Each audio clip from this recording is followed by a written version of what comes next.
जय जय रघुवीर समर्थ. समर्थ म्हणतात की परमेश्वराला रोज आपल्याला कृतज्ञता व्यक्त करता आली पाहिजे असं समर्थ आपल्याला इथे सांगतात. आणि म्हणून समर्थ म्हणतात की प्रत्येक चांगल्या गोष्टीचे श्रेय देवाला अर्पण करून कृतज्ञता व्यक्त करायची.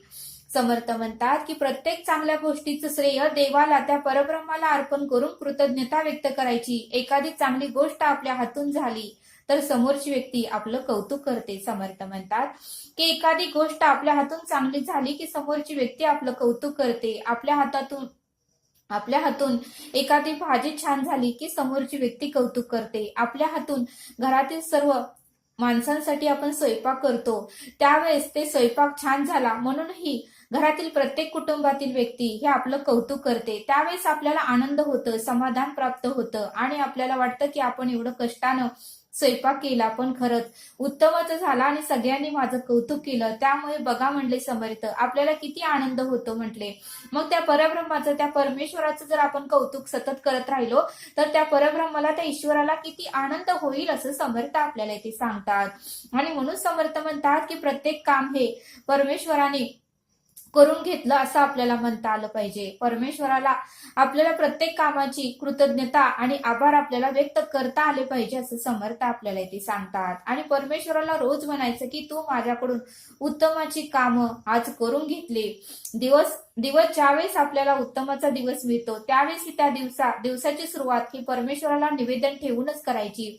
आणि संध्याकाळी झोपतानाही त्या परमेश्वराला कृतज्ञता व्यक्त करूनच आजचा दिवस तुझ्या आज्ञेने उत्तमाचा गेला, उत्तमाची कर्म आज तूच घडून घेतली आणि आजच्या दिवसाची चांगली कर्म, वाईट कर्म हे तुझ्या चरणी समर्पित करून घे असं म्हणून आपल्याला झोपता आलं पाहिजे असं समर्थ आपल्याला इथे सांगतात.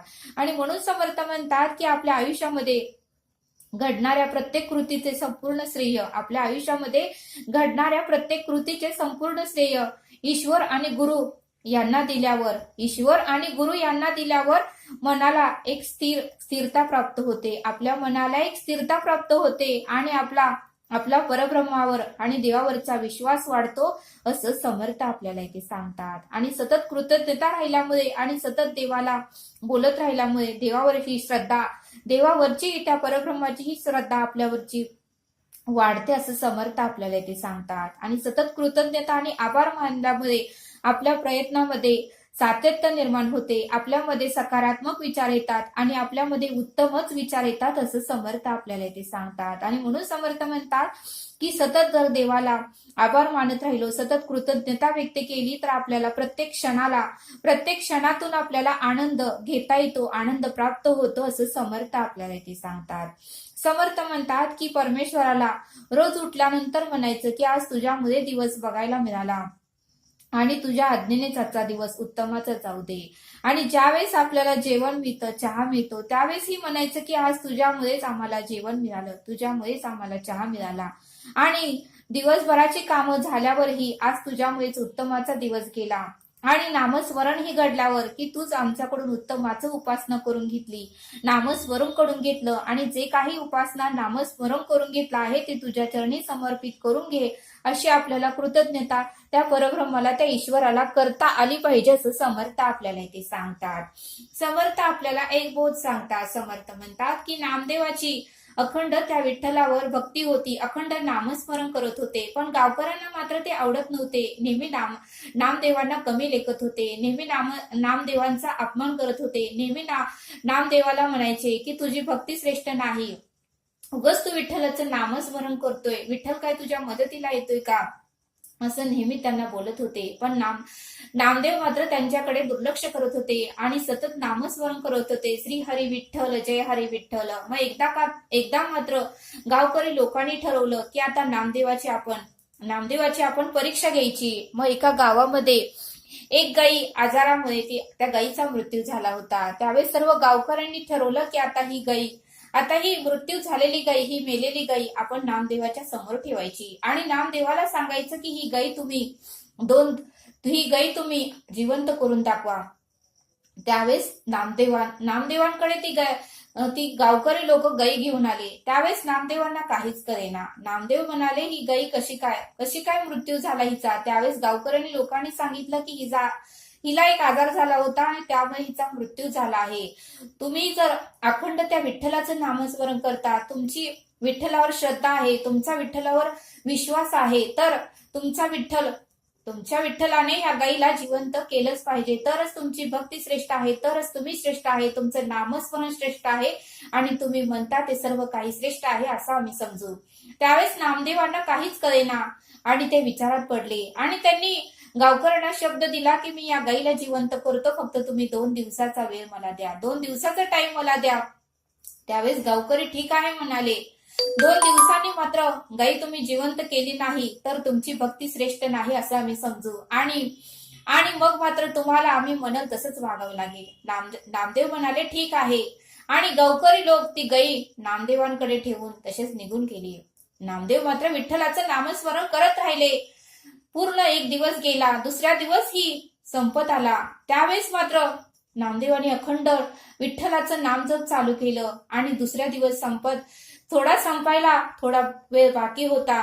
तेवढ्यातच नामदेवांनी गाईवर हात ठेवला, गाईच्या डोक्यावर हात ठेवला आणि अखंड नामस्मरण चालू केलं आणि मग मात्र दुसरा दिवस संपायच्या आधीच ती गाई जिवंत झाली. आणि मग मात्र गावकरी लोक ही नामदेवांकडे आले आणि नामदेवांचं चरण पकडू लागले की खरंच नामदेवा आम्हाला क्षमा करा, आम्ही चुकलो, आम्ही तुमच्यावर अविश्वास दाखवला, तुमची भक्ती श्रेष्ठ आहे, नामस्मरण श्रेष्ठ आहे, तुमचा विश्वास देवावरचा दृढ आहे आणि खरंच आमचं चुकलं, आम्हाला क्षमा करा.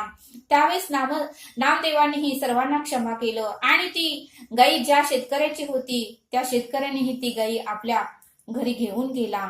आणि मग मात्र नामदेव हे विठ्ठलाच्या मंदिराकडे गेले आणि विठ्ठलाला म्हणाले, हे विठ्ठला पांडुरंगा, हे परब्रह्मा, आज तू माझी एवढी परीक्षा का घेतली, आज तू त्या गाईला जिवंत लवकर का केलं नाहीस. त्यावेळेस पांडुरंग विठ्ठल म्हणाले की तू मात्र त्यावेळेस म्हणाला नाही की या क्षणाला मी गाई जिवंत करतो आणि मला तू निवेदन ठेवलं नाही, मला कृतज्ञता व्यक्त केली नाही, माझ्याशी तू बोलला नाही की हे विठ्ठला, हे पांडुरंगा, हे परब्रह्मा, आज तुझी आणि माझी परीक्षा आहे, या गाईला आता या क्षणाला जिवंत करा.